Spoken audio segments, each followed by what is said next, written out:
Bon, mes plantes ont des tripes.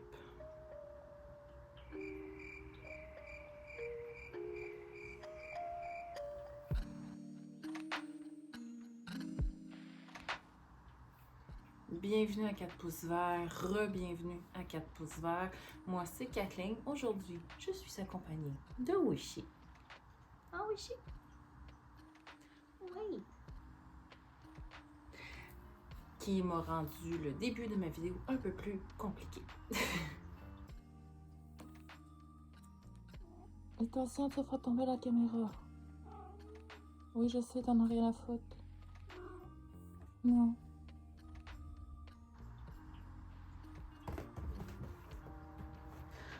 Ça m'aide pas, ça, Wishy. Non.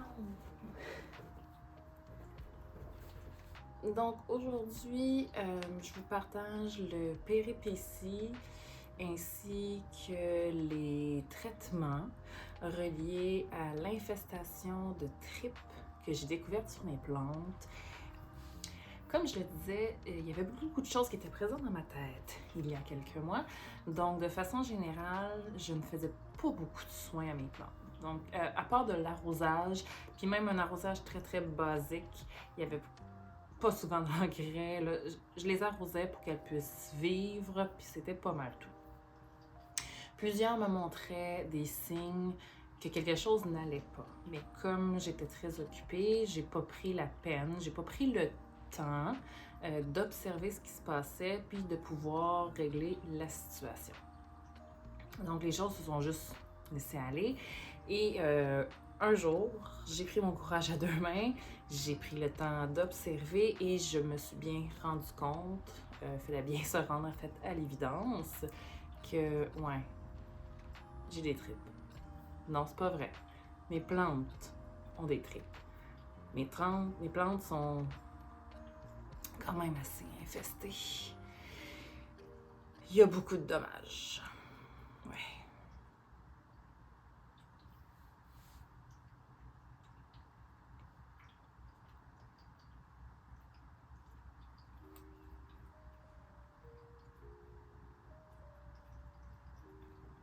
Donc, une journée que j'étais en congé, que j'avais beaucoup de temps, j'ai décidé de me botter le cul et de, une fois tout mon matériel en main, de commencer le processus. Par contre, avant de débuter ce processus-là, je voulais vraiment comprendre le principe des tripes. Je dis trip, des trips. Je sais qu'en français, il y en a qui vont dire le S alors que le S en français est muet. Trips. On parle tous de la même petite bête ici, du même petit indésirable qui se nourrit et pond ses œufs sur la verdure, dans les tiges, dans les feuilles. Et je dis pond, ça va varier des types. Donc, c'est pour ça que je voulais vraiment prendre le temps de comprendre qu'est-ce qu'est une tripe, c'est quoi son cycle, c'est quoi son cycle larvaire, pré-larvaire, adulte, le cycle de ponte, les endroits, ces choses-là. Donc, j'ai vraiment, avant de même commencer mon traitement, essayé de comprendre son cycle. Parce que le but ici est de casser le cycle. Je ne voulais pas juste faire un traitement une fois, puis après ça faire, ben voyons, ça revient, je comprends pas, pourquoi ça revient tout le temps? Parce qu'il faut casser le cycle. C'est vraiment ça qu'il faut que je fasse ici. Mais je dois aussi comprendre c'est quoi une tripe, qu'est-ce que ça fait. Donc des tripes, il y en a plusieurs variétés, il y en a des milliers de variétés et il y en a des exotiques. Donc ça, les exotiques, c'est celles qu'on va retrouver dans nos plantes, justement, qui sont des plantes exotiques, donc qui viennent de pays étrangers, des choses comme ça, ou qui étaient juste à l'intérieur. Donc, ils ne sont pas indigènes, ils ne sont pas d'origine d'ici. Parce qu'on a aussi, comme je disais, des tripes, excusez-moi, qui sont indigènes, donc qui sont des insectes qui ont déjà élu domicile à l'endroit où on vit. Les deux ont des cycles un petit peu différents en lien avec leurs endroits de ponte. L'indigène a tendance à pondre au niveau du sol, si je ne me trompe pas. L'exotique dans la plante pour ses œufs ou vice-versa. je ne suis plus certaine. Là, j'ai un blanc spécifique pour cette information-là. Après vérification, pour que vous ayez l'information juste, les deux types de tripes vont pondre leurs œufs dans les tissus, donc dans le feuillage des plantes. Par contre, ce qui va changer entre les deux, c'est leur stade qu'on appelle de pupaison, donc pupa, le stade entre la larve et les adultes. La maturation chez l'indigène va se faire dans le sol ou dans le substrat, alors que les tripes tropicales, elles vont faire tout leur stade de vie au niveau du feuillage. Mais peu importe, le cycle en soi va rester le même. Donc, je voulais vraiment voir combien de temps elle est larvaire, stade pré-larvaire, etc., etc. Donc, en tout et pour tout, la tripe peut avoir un cycle qui varie d'à peu près 1 à 2 semaines selon la température. Plus il fait chaud, plus son cycle va être rapide, plus il fait froid, plus son cycle va être lent. On est à une période où est-ce qu'il fait chaud, très, très chaud, extrêmement chaud, là. On est au mois d'août où est-ce qu'on a eu les plus grandes chaleurs qu'on n'a pas eues, donc le cycle va être rapide. Pour briser le cycle, je me suis dit, parfait, donc c'est un traitement une fois semaine. Le principe, c'est que je tue des adultes, je tue tout ce qui est pré-larvaire, je ne peux pas toucher aux œufs car ils sont vraiment dans la plante ou dans la terre, peu importe le type de trip que j'ai. Fait que les œufs, je peux pas avoir d'effet. Par contre, tout ce qui se trouve avant, après les œufs, je peux avoir un effet. Le fait de le faire à toutes les semaines, c'est que je vais venir casser justement, je vais venir tuer mes adultes qui ne peuvent pas pondre de nouveau. Il y en a qui vont éclore, je vais pouvoir tuer ceux-ci et ainsi de suite pour pouvoir après, en théorie, 1 mois, avoir coupé le cycle. Je ne crois pas être capable de complètement les éliminer, les éradiquer complètement de ma collection. Par contre, si je peux les réduire à un niveau qui sont peu visibles ou encore, en fait, surtout qu'ils ne créent pas de dommages, puis que mes plantes peuvent continuer à vivre, c'est surtout ça mon objectif. Peu importe mes tripes sont lesquelles, le principe va rester le même. Toutes les plantes vont se trouver à recevoir un traitement. J'en ai qui sont à l'extérieur. Pour l'instant, je m'en occupe pas. Ça reste là. C'est toutes celles à l'intérieur sur lesquelles je vais me concentrer. Donc, il va y avoir un bon ménage mécanique, donc avec arrosoir pour vraiment déloger tout ce qui est possible de déloger sur les feuilles. Il va y avoir après ça une action avec le savon noir, donc plus un insecticide. Le tout, je vais le faire à l'extérieur parce que je vais éviter d'avoir une odeur à l'intérieur, d'avoir de l'eau qui coule partout, ces choses-là. J'ai beaucoup de plantes, donc c'est pas vraiment possible de le faire à l'intérieur. Et le cycle, à cause du cycle, en fait, je dois répéter, c'est pas que je veux répéter mon traitement à toutes les semaines. Donc, armée de tout ce que je peux avoir, mais surtout de très bonne musique et d'écouteurs, on se lance. Comme je fais les choses à l'extérieur, vous allez être partagé entre du voice-over puis ma présence. Mais juste garde en tête qu'en faisant les choses à l'extérieur, ça aide beaucoup parce qu'on a une bonne aération.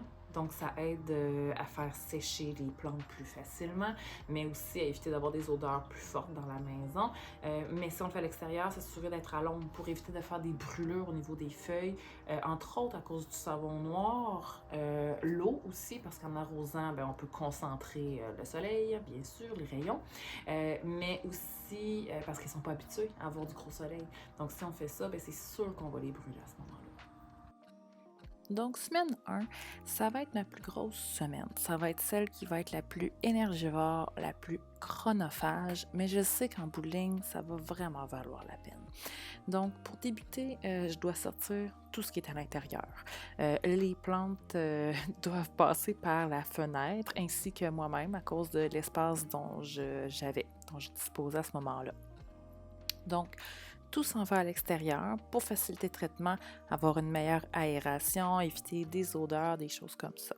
Donc, dehors, étape mécanique, donc douche, que j'ai fait la première semaine à l'arrosoir, ce qui n'était pas nécessairement la chose la plus efficace, mais qui permettait d'avoir quand même un certain effet. Donc, on est dehors, j'éparpille le tout, je vais faire un bon nettoyage mécanique. Une fois que cet arrosage-là va avoir été fait, puis on faut vraiment garder aussi en tête que avant même de commencer ça, j'ai éliminé tout ce qui était mort, tout ce qui était atteint. Nos œufs sont dans les tissus, donc ils ne seront pas atteignables. Donc, j'ai éliminé tout ce qui était mort. J'ai fait un petit plant purge aussi en même temps. J'ai jeté plein de choses. Là, j'étais comme, on se rend la chose la plus simple possible parce que c'est quand même quelque chose qui est long et compliqué. La première semaine, ça m'a pris à peu près 4 heures. Là. Vraiment, là, du début à la fin, c'était vraiment très intense. Pendant que c'est complètement vide, j'en profite aussi en même temps pour faire un bon nettoyage des tablettes, les sous-pots, les cache-pots, vraiment essayer de dégager puis rendre la chose la plus propre possible, en fait pour éviter une espèce de contamination croisée. Donc, pendant qu'elles sont à l'extérieur, c'est sûr que c'est beaucoup plus facile de visualiser certaines choses, dont entre autres dans mon liste de paix, on peut le voir un petit peu des présences de tripes là, à quelques endroits. Clairement, mes tripes étaient présentes depuis un certain temps. Là. Je suis certaine que si on va voir un de mes vidéos du ménage de printemps, c'était déjà présent à ce moment-là. Le samedi causé avec Ushi, il y en avait. Jour 6, j'ai une petite problématique. J'ai de la moisissure sur le dessus de certaines, au niveau des plantes. Donc, de la terre, mais surtout aussi des plantes en hydroponie. Après tout ce que j'avais fait la semaine dernière, j'avais mis, oui, un ventilateur, je voulais avoir une bonne aération, mais peut-être que c'était pas bien orienté. Ou encore que c'était pas assez fort pour faire une bonne circulation d'air. Beaucoup de plantes dans un bac. Bon, il y avait plusieurs choses en tête. C'est sûr qu'il y a eu une grosse intensité d'arrosage. Les violettes semblaient moins atteintes. Leur terre était plus sèche. On peut voir ici mon petit cactus de Pâques faire plein de nouvelles feuilles. J'en suis très, très heureuse. Mais le savon noir aussi laisse une espèce d'huile sur les terres, les substrats. On le voit aussi ici dans l'eau. Là, on voit une espèce d'effet un petit peu huileux. Donc, je me suis dit, probablement que c'est en lien. Il y a sûrement quelque chose là, de ce côté-là. Puis, j'avoue, c'est du savon, c'est de l'huile, donc ça garde quelque chose. À la semaine 2, j'ai encore des tripes. Oui, j'en ai vraiment beaucoup qui sont mortes, qui sont séchées, mais j'en ai encore des vivantes, là, comme on peut peut-être réussir à voir ici. Donc, c'est ça que c'est de là qu'en fait vient l'importance de faire un traitement à toutes les semaines. Hein. Donc, je le répéterai encore et encore, hein, le mot cycle ici est super important. Par contre, vu ma problématique d'huile et les moisissures, j'inverse mon ordre. Donc, au lieu de faire mécanique, chimique, j'y vais dans le contraire. Donc, j'y vais avec chimique en premier, mon savon noir que je vais vraiment envoyer un petit peu partout, vaporiser en profondeur et ensuite, je vais faire un rinçage. Comme j'ai une petite arrosoir de jardin, j'ai l'impression aussi que mon rinçage mécanique, il n'est pas optimal. Donc, je vais profiter du moment d'attente que ma vaporisation de savon noir agisse pour aller faire des petites commissions puis aller m'équiper de meilleur matériel. Mais avant de faire ça, même si j'avais fait un extrême bon ménage sur mes plantes, j'ai décidé que je devais couper des longueurs sur ma Golden Pothos et aussi sur ma Marble Queen. Donc, même si elles sont super longues, ça me déchire le cœur. Je dois me donner un coup de pouce. Elles sont, justement, vu qu'elles sont très, très longues, comment je pourrais dire ça? Ça rend la chose plus compliquée parce que ça me donne encore plus de surface à traiter. Donc, je préfère couper, éliminer, bien sûr, tout ce qui est mort, tout ce qui est vraiment problématique. Puis ensuite, en avoir moins traité, mais traiter de façon plus efficace.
Le fait d'inverser ma méthode de travail a eu vraiment un effet très bénéfique au niveau de la moisissure. Donc, dans les semaines qui ont suivi, j'ai vraiment été capable de voir que oui, en effet, de faire savon et ensuite rinçage était vraiment plus approprié.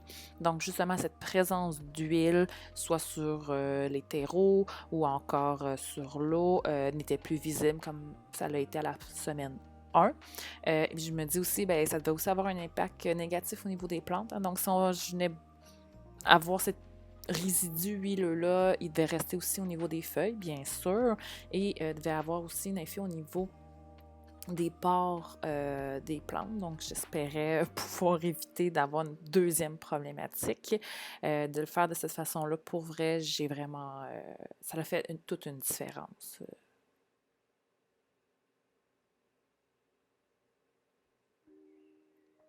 Très important lorsqu'on fait notre insecticide de vouloir bien vaporiser vraiment partout, partout, partout.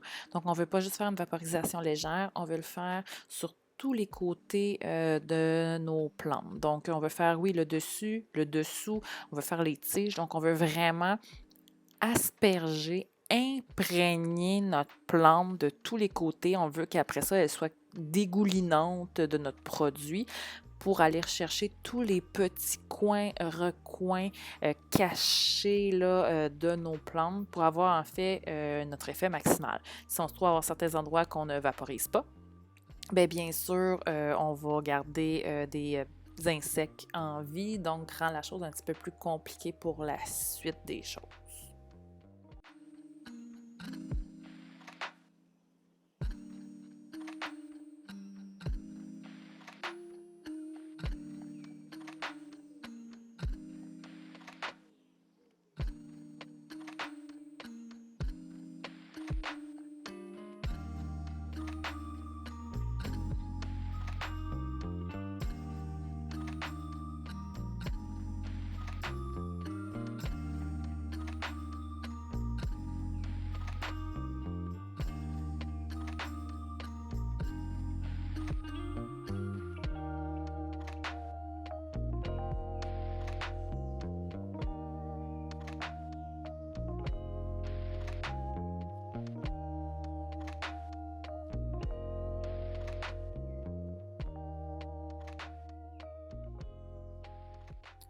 Pendant que le traitement agit, comme je vous l'ai dit, je vais aller faire des petites commissions. Donc, premier arrêt, Dollarama.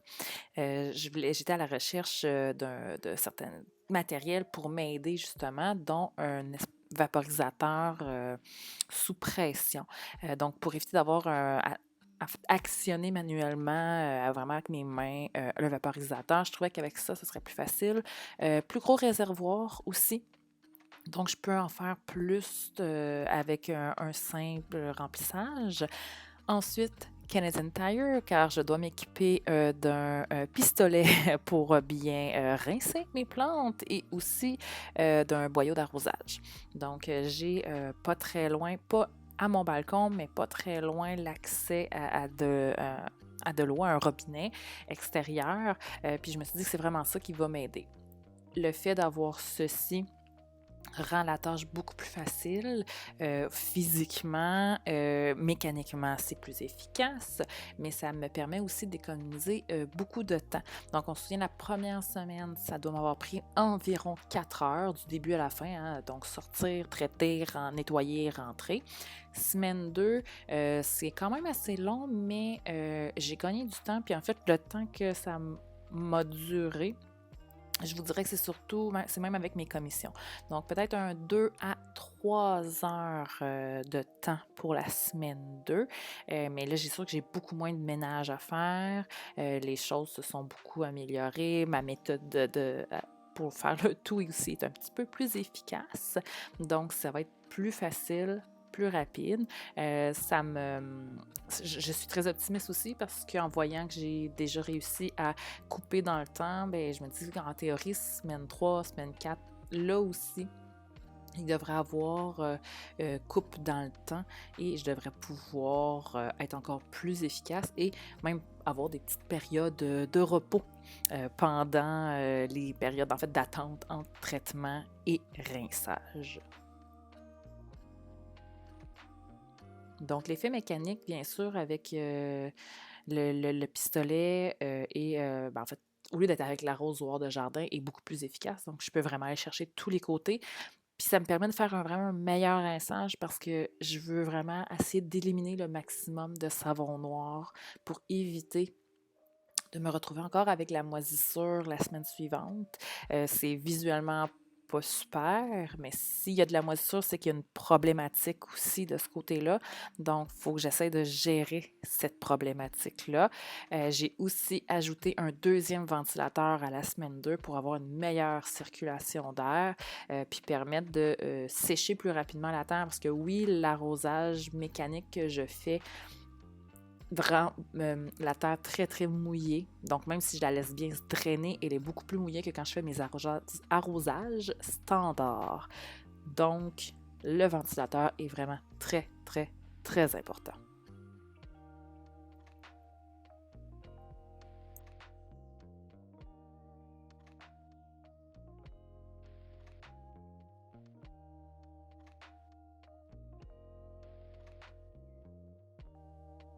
Semaine 3 et 4, c'est la même chose qu'à la semaine 2.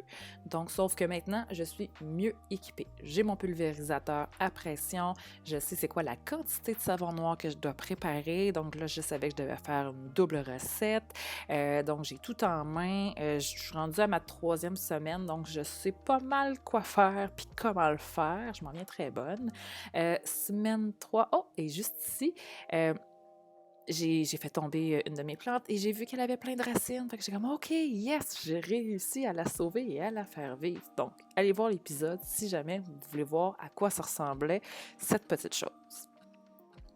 Donc, oui, c'est ça, je disais, semaine 3, semaine 4, j'ai encore la présence de tripes qui sont mortes, mais j'en ai moins que les semaines d'avant. Et j'ai aussi quelques tripes vivantes. En fait, semaine 3, quelques tripes vivantes. Semaine 4, j'ai aucune tripe vivante, que de très rares mortes.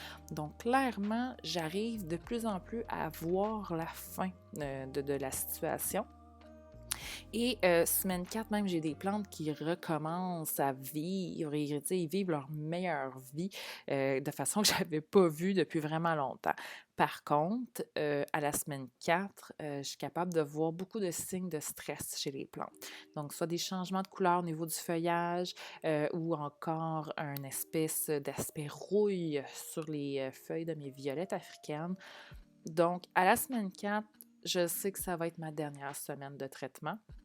Ce qui est vraiment important parce que je veux être capable de les garder en vie pas au moment de mon traitement, mais dans les jours qui ont suivi, vers la fin de la semaine 4, je devrais plutôt dire, c'est là que je vais ramener l'engrais. Parce que tout le long du traitement, il n'y avait eu aucun engrais dans mes plantes.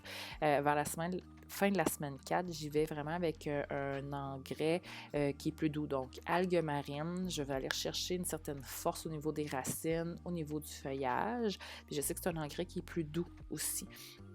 Et je suis capable aussi de jouer avec la dilution là, pour aider de ce côté-là. Donc, à la fin de la semaine 4, ce que je me rends compte, c'est que j'avais vraiment une plus grosse infestation que ce que je croyais.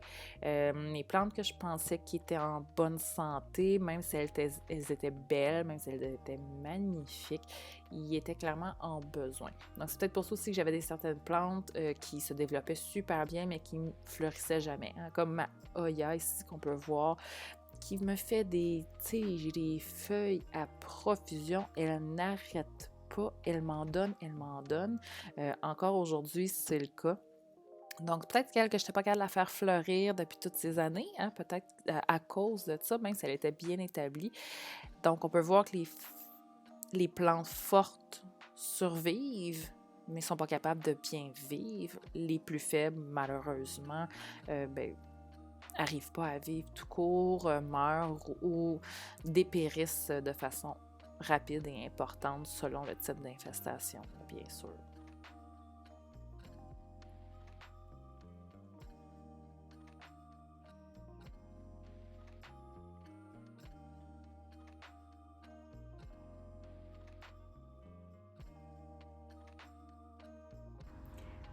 Semaine 5, installation des prédateurs. Là, j'étais certaine que j'avais des vidéos. J'en ai pas. Je vais faire du mieux que je peux. Je vais vous présenter un peu d'abord, peut-être le site de Ladybug pour vous montrer certaines petites choses. Mais en gros, j'ai encore, oui, juste ici. Donc, j'ai des vieux sachets. Donc, certains... Oh, excuse. Oui, je m'excuse. J'ai oublié que tu étais là. Donc, les sachets de prédateurs, il y en a différents types. Il y en a qui sont des sachets, des plus petits, des plus gros. J'ai certains que c'est plus des petites plaquettes. Comme ça. Bon, des petits sachets, des gros sachets. Ça varie selon les prédateurs. Il y a certains prédateurs aussi qui ne viennent pas en sachet, qui sont plus pas en vrac, mais qui sont éparpillés dans différents substrats qu'on va venir ajouter plus au niveau de la terre. Donc, selon les insectes ravageurs qu'on a, selon le traitement qu'on a besoin de faire, ben, le site de Ladybug est vraiment bien fait, donc il peut vraiment bien vous guider de ce côté-là. Donc, il va vous guider selon le type d'infestation que vous aviez, les traitements, c'est quoi qui est recommandé comme prédateur aussi à utiliser, c'est quoi leur recommandation d'introduction, etc., etc. Donc, vous pouvez vraiment vous fier à l'information. Je la trouve vraiment très, très bonne. Et peut-être que je vous ferai une petite vidéo d'introduction dans le futur parce que j'étais certaine d'avoir quelque chose pour vous. Donc, malheureusement, semaine 5, installation de mes prédateurs. Bon, votre meilleure vue, c'est ça. OK, de pouvoir installer les petites choses. Donc, installation des prédateurs, puis là, il commence à faire un petit peu plus froid que ce à quoi je m'attendais. Donc, mes plantes qui sont à l'extérieur, je dois les rentrer. J'ai vraiment pas le choix. Quand j'ai rentré mes plantes, ce que je voulais faire, c'était les rentrer, les doucher, leur faire un bon spray, justement, savon noir, puis après ça, pouvoir les mettre avec mes autres plantes. Comme je les rentre plus tôt que ce que je le désirais, tout ce que j'ai fait, c'est une bonne douche. Donc, une bonne action mécanique. Donc, douche, on lave tout bord, tout côté, vraiment là en profondeur. Et après ça, je les ai prises et je les ai juste mises avec toutes mes plantes. Donc, j'ai mis tout ça ensemble, tout pour que toutes se touchent, se croisent, et j'ai éparpillé mes prédateurs partout. Donc, les nouvelles, les vieilles. J'ai essayé beaucoup au niveau pas des plus vieilles, mais celles qui étaient à l'intérieur. Donc, mes plantes que je savais qui étaient plus problématiques. Les philodendrons, entre autres. Mon lys de paix avait tendance à m'attirer un petit peu plus. Donc, philodendron, scomiferum. On avait quand même plus lys de paix. Donc, il y en a certaines comme ça que j'ai essayé, que j'ai mis en fait, si j'avais 3 ou 4 variétés de prédateurs, ben j'en mettais au moins un de chacun sur ces plantes-là. Puis après ça, le reste, je l'éparpillais un petit peu partout. Donc, très important que tout se touche pour qu'elles puissent communiquer végétalement entre elles, puis que les petits prédateurs puissent se promener, puis vraiment pouvoir aller s'éparpiller un peu partout. Ça a été ma meilleure option parce que je pouvais pas faire de traitement. Si je fais un traitement, je peux pas mettre mes prédateurs. Si je mets pas mes prédateurs, ben en fait, tu peux les mettre, mais si tu les mets, ben tu vas les tuer parce que le savon noir est un insecticide, le prédateur est un insecte. Donc, mon but, c'est de ne pas les tuer. Donc, bonne douche. Puis pour l'instant, je touche du bois, ça va, j'ai pas eu de problème. Ça aurait peut-être été une autre chose dans une autre année, mais cette année, l'univers était avec moi. On va le voir demain. Ce qui me réconforte, ou plutôt m'encourage, devrais-je dire, à la semaine 5, j'ai aucun signe de tripe. Donc, pas de signe de tripe vivante ou même morte. Donc, le traitement, de briser le cycle à ce que je recherchais au début, semble vraiment bien fonctionner. Donc, c'est pour ça que je me suis dit, bon, c'est quand même un bon moment pour ramener mes plantes qui étaient à l'extérieur, parce que même si elles n'ont pas le gros traitement insecticide, vu que les autres n'ont pas de tripe, ben justement, nos prédateurs, avec la bonne douche, bien sûr, l'effet mécanique qu'une fois rentré, devrait faire un bon travail de ce côté-là. Semaine 8, c'est la semaine du déménagement des plantes. Donc, mes plantes partent de l'appartement à 5 heures de voiture de notre maison et se dirigent vers la maison. Donc, c'est ça. Gros déménagement, gros déplacement. Je garde mes sachets. Donc, les sachets, pour l'instant, j'y touche pas. Ça reste là. J'essaie d'organiser les plantes pour qu'elles soient le plus possible, encore toutes ensemble, le plus possible en petits motons, un peu partout dans la nouvelle maison. Et je vais être absente pendant une semaine. Donc, je les déménage, je les fous en bon québécois à un endroit. J'analyse la luminosité pour, après ça, pouvoir me dire, bon, pour pas qu'elle brûle, pour qu'elle soit le meilleure à place possible. Parce que, comme je t'ai dit, je suis pas là pour une semaine. Donc, nous, mon mari, les chats, l'appartement, le déménagement officiel se fait seulement la semaine d'après. Donc, une semaine où est-ce que sont là, je croise les doigts que tout se passe bien, puis qu'à mon retour, qu'il n'y ait pas de mauvais signes de dépérissement quelconque. La semaine du déménagement, donc semaine 9, c'est la semaine à laquelle que je voulais justement regarder pour des nouveaux achats de prédateurs. Force de constater que c'était pas le bon moment, pas du tout, parce que, ben c'est ça, c'est un déménagement. Mais à mon arrivée, les plantes étaient dans un super état, toujours pas de signe de tripe, pas de plantes un petit peu plus amochées. Donc je me dis, ben, les choses vont bien, on laisse ça aller pour l'instant. Semaine 10, je veux acheter des prédateurs, mais je ne le fais pas. En fait, je voulais racheter les mêmes choses au niveau de mes prédateurs, mais je voulais aussi ajouter des nématodes pour aider plus au niveau du terreau. Là, je commence à avoir des petites mouches ici et là, pas grand-chose, mais je me suis dit que ça pourrait pas nuire pour justement venir gérer peut-être plus la terre. Par contre, je ne l'ai toujours pas fait lors de la semaine 10. Donc, je continue à les laisser aller. Tout va bien, pas de signe de tripe, pas de problématique quelconque. Pour l'instant, ça fait 2 semaines, à la semaine 10 qu'ils sont dans la maison. Maintenant, une semaine que nous aussi, on est là, ces choses-là. Puis, ben, pour l'instant, mes petites bêtes poilues, félines, ne touchent à rien. Donc, je pense que je vais juste laisser les choses aller, tout simplement. En ce moment, on est à la semaine 12 depuis le début du traitement initial. J'ai toujours pas fait de nouvelle introduction de prédateurs. Bon, il n'y a pas de bonne raison. Il n'y a pas de bonne raison. Là, on ne cherchera pas de raison, on s'en fout.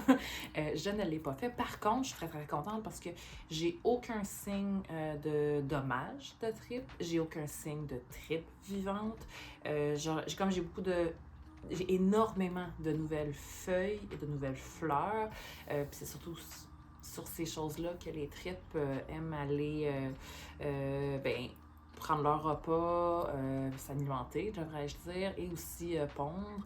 C'est des feuilles qui sont plus tendres, donc plus faciles pour leurs larves pour se nourrir.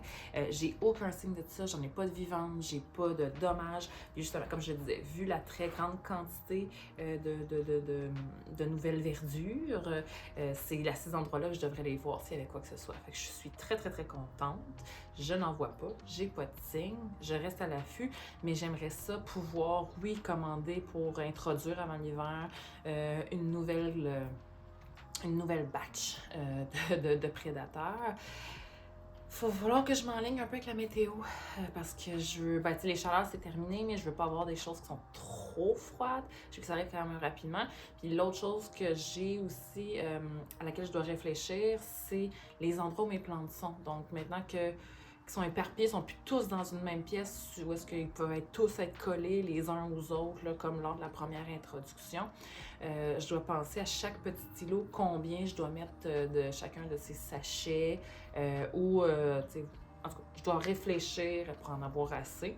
Mais je suis très, très, très optimiste de ce que je vois. Comme je l'ai dit, c'était quelque chose qui a été très, très énergivore, qui m'a pris énormément de temps, surtout dans les premières semaines. Mais je suis tellement contente de voir les résultats, là. Pour vrai, j'ai des plantes qui n'ont jamais vécu aussi bien de leur vie. J'ai une Hoya Carmosa qui est incroyable. Elle m'a jamais fait autant de tiges et de feuilles.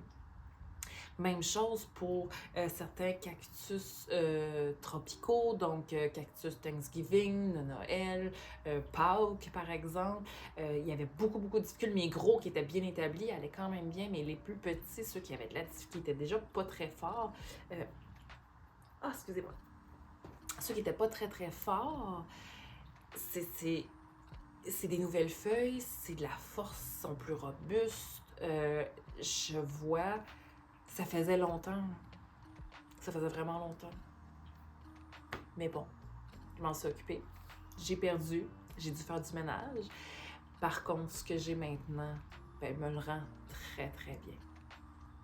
Donc, ce qu'on peut garder en tête, si on peut se faire un résumé de tout ça, c'est décourageant.